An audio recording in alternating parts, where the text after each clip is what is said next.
Good morning, guys. It is October 1st. Yeah. My book, My Outer Half for Scholastic, is due on October 1st. I still have to write the epilogue. So yeah, let's just do that and get that over with, and then we'll talk.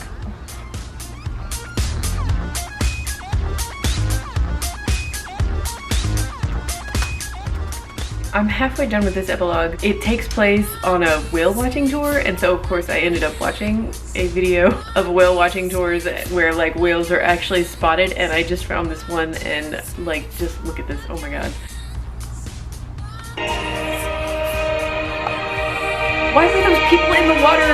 They could have gotten swallowed. Oh my god, okay.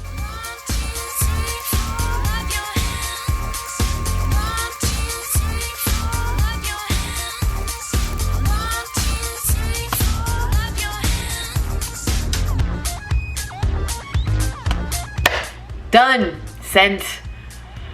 I am so happy September is over, you guys. One thing I'll say is that the difference between, I think the only difference between my process for when I ghostwrite a book for a client and when I write one of my own books is that I never cut it this close with a client's book. And case in point, today, October 1st, I actually had another deadline for a ghostwriting project. But I finished that book 2 weeks ago, as I always do with my ghostwriting clients, because I want to take a week away from it so that I can read through it again with fresh eyes, and I take that last week to go through it really slowly and do some edits and clean it up and make sure it's in as good shape as it can possibly be when I send it to the client.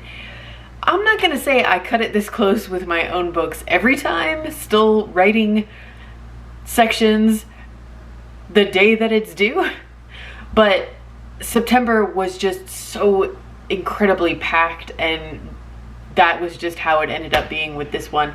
And I wouldn't do that if I had never worked with this editor before, but this is my third book with this editor at Scholastic, and we have a good relationship, and I know he's gonna give me great notes, and you know, this was just the best I could do, and I'm gonna get a chance to clean up what needs to get cleaned up. So I feel good about it. It is almost 11 o'clock and I have not eaten anything, so I think I'm gonna do that. And then let's talk a little bit about Preptober and what prepping I might do for NaNoWriMo. Okay, food time.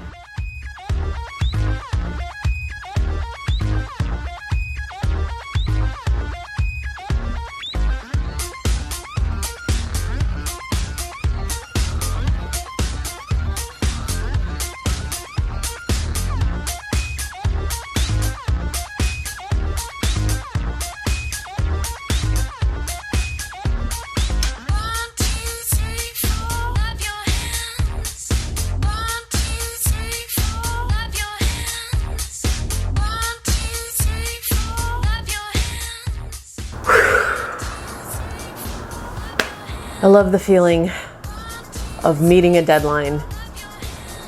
And man, September, I had just so many. I know I keep talking about it, you guys, but I am going to really make an effort to never, or at least to give myself a few months before I crunch things like that again. That was just really hard. Anyway, I'm just so happy it's October. Now, let's talk about Preptober. I mentioned this in a previous vlog, but this is going to be my first time actually doing NaNoWriMo. I have actually written a book in a month before, and I'm not worried about the word count, like meeting the 50,000 words, and I know you can kind of set your own goals, but I'm really looking forward to actually being on the website, in the forums, and keeping up with everyone's projects and watching all the vlogs, because I know it's a big, like, some of you guys are going to do daily vlogs, which, how do you do that? I could not keep up with writing a book and editing and uploading videos every single day. How? Anyway, I'm really excited about that part, and I did create my NaNoWriMo profile. I was apparently really tired when I did it because I actually, when I was filling out the profile, I apparently entered the password in the username thing, and so I got an email that was like, welcome to NaNoWriMo 8RQZ3 whatever. Obviously I changed the password, but yeah, I don't know. I haven't done anything to my profile yet, but I'm gonna spend some time today fixing it up, maybe adding a little bit more about my book, and I'll put a link in the description below. So if you're doing NaNoWriMo, then friend me, follow me. What do we even call it in that website? Whatever it is. Anyway, I would love to hear more about your projects if you're doing NaNoWriMo as well. So I know there's a thing called Preptober, and I'm guessing, and what I've gathered from the videos I've watched is it's just whatever you need to do to prepare for writing a book in 1 month. And for some people that's going to be research, for some people that's going to be outlining, etc. Normally for me that would be outlining. Y'all know I love to outline. But for this book, I don't think I'm going to do that. And I talked about this project a little bit before in one of my vlogs, and I'll link it up here. So the not real title for this project is The Thing from Coney Island, and it's a book that I have written several versions of in the past, and none of them have been quite right, but I just really love the world and the characters. And it's been 2 years since I finished the most recent version of it, and I feel like that's a lot of distance, and I kind of want to try it again, and I want to find another way into the story.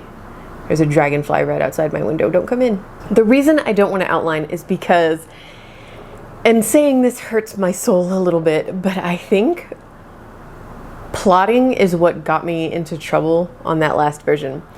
I've mentioned that this story includes time travel. It covers like several generations of families that are in power on Coney Island, and time travel is a tricky bitch. And I wanted to make it as plot hole free, and I wanted it to make sense. I wanted the plot to make sense because time travel plots often don't. And I think I succeeded. I mean, I plotted just the hell out of that thing.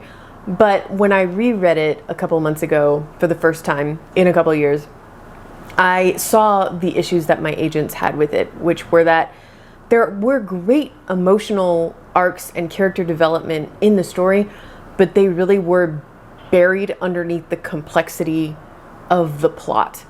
And I also am kind of starting to think that maybe I had envisioned it as a series, and maybe some of the parts of the plot that were in the first book should actually be in future books. And that's one way that I can simplify. But the biggest reason I want to rewrite it is that I think I want the main character to essentially be a different person than she is in the last version. In the last version, she starts out being a fairly naive girl, and by the end of the story, she kind of goes down a little bit of a dark road. She gets a little bit ambitious, nothing wrong with that, and takes like a slight turn into darkness. Again, because I knew there were going to be, or I want there to be future books in the series, and I have an idea for her overall arc. For this version, maybe this is like where I am now, like my mentality and my own worldview, but I kind of want to start her in that dark, ambitious place and take her down a road to a darker, even more ambitious place, maybe even kind of a ruthless place. That sounds really fun. That sounds right. Also, her backstory, her family backstory, is completely different in my head now than it was 2 years ago. So, even though she has the same name, I'm calling her the same character. If her backstory is completely different and her arc's completely different and who she is as a person is completely different, clearly she is a different character. So obviously it can't be the same plot. And I'm worried that if I try to outline it, I am just going to be clinging to the plot I had for that last version. And I'm going to be trying to, even if I don't want to, I'm going to be trying to like tweak it and fix it and find ways to make it work when I know in my heart that it's not going to work that way. And I need to just start from scratch. So what sounds fun to me right now, because I have written so many books this year, and and I've had so many deadlines, and I have more. There's more in October. It's just not quite as bad as September. I just want this to be as free and fun and low pressure, low stress as possible. I don't know if I will ever show this book to anyone. I don't know if it will ever be in shape where I want to send it to beta readers or to my agents. I don't have any idea what I would want to do with it. If I ever, like, do I want to go on sub with it? I don't know. I don't know how the premise would do on sub. I also don't know how the premise would do self-published. I would consider self-publishing, but I know certain genres do better in indie publishing than others, and I am not sure if this is one of those genres and one of those stories. I don't know. All I know is it's in here, and I just really want to have fun and write it for me right now. So my plan for November is to get 50,000 words or more of a zero draft, and that zero draft is really going to be me telling myself the story without giving a damn about prose or just having it in any sort of readable shape. In fact, I might even, if it happens this way, I might even write it out of order, just write scenes as they come to me. So my Preptober plans right now consist of pretty much two things. One is rereading this book, Coney Island Lost and Found by Charles Denson. This book, I have read it. I think I talked about this in a previous blog. I've read it cover to cover like 3 times at least. And I referenced it constantly when I was working on all those previous versions. It is just an extensive history of Coney Island, which is such a weird place. And it's got all kinds of pictures. It has found documents. It is just a phenomenal resource. And every time I would read it, I would get inspired, and I would also get new ideas for the plot, because as I mentioned before, the story is going to be about a handful of families who are sort of in power and control things on this island. And that's not a far cry from how things were back in the early 1900s. A few families, a few politicians, a few landowners, wealthy families, they controlled everything. And my version of Coney Island is going to be different from this one. Obviously, I'm not using any of the real historical figures, but just reading about all of the corruption and the weird mix of like hyper religious, conservative, this is a family place mentality around the amusement parks, and the way it mixed with the debauchery that happened there. They used to call this place Sodom by the Sea. And they came together, and like everyone loved it. It's such a weird place. And in that moment in history on Coney Island in the early 1900s through the Depression especially, were just so incredibly strange. And yeah, I'm going to reread this, and part 2 of my Preptober plans are just going to be taking notes on anything from this that inspires me. Any ideas that jump out at me at where this new plot might go. If I see any beats or if any scenes come to me, I'm going to write them down. And yeah, then on November 1st, I'm just going to start going and see what happens. This is not how I usually work. So, and that's what makes it exciting. That's what makes it fun. So that's it. That's my Preptober plans. I would love to say that I'm going to start doing that right now, because I just turned this book in and I can just read this all day. I would love to do that. But in all honesty, I am probably going to spend a good chunk of this afternoon editing this vlog and getting it up, so it'll go up tomorrow morning. I also do have a lot of stuff on my to-do list for October.